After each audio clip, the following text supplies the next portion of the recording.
কষ্ট করে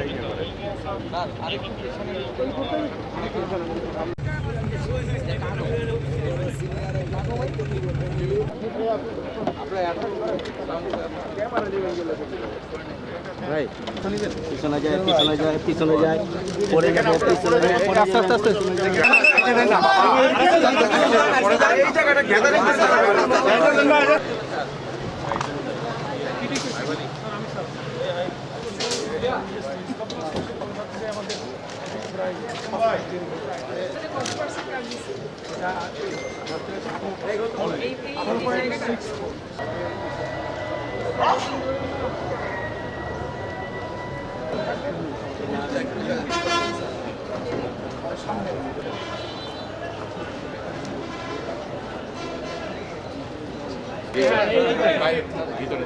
ভিতরে ভিতরে এটা তো রাস্তা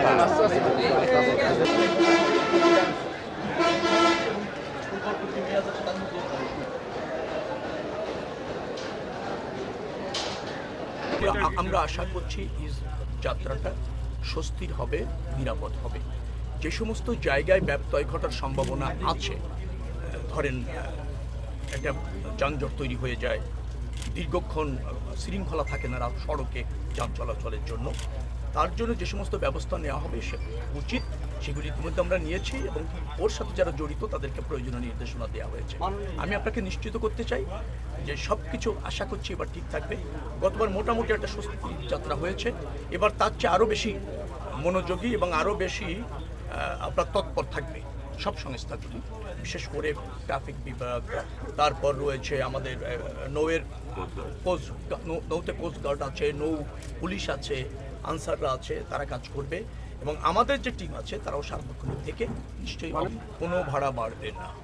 আর যারা এইভাবে ভাড়া বাড়ানোর চেষ্টা করবে তাদের বিরুদ্ধে কঠোর ব্যবস্থা নেওয়া হবে।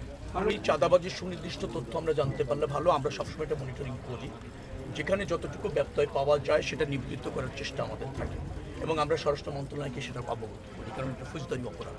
আপনাদের কাছে যদি কোনো সুনির্দিষ্ট তথ্য থাকে আমি খুব বাধিত হব যদি সুনির্দিষ্টভাবে বলেন যে মানে এই জায়গায় এই সময় এরকমভাবে ঘটছে, আপনারা আমাকে জানালে ডেফিনেটলি আপনারা তার অ্যাকশন দেখতে পাবেন।